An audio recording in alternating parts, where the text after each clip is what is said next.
Hi, I'm Elena with the Frain Group. Today we'll be cycling your Combi Ergopack case erector and top and bottom tape sealer.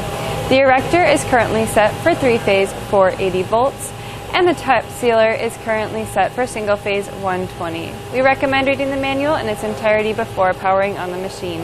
Systems like this are capable of running a wide variety of cases such as you see here. Today we will be loading 4 cartons of crullers into this case at 15 cases per minute.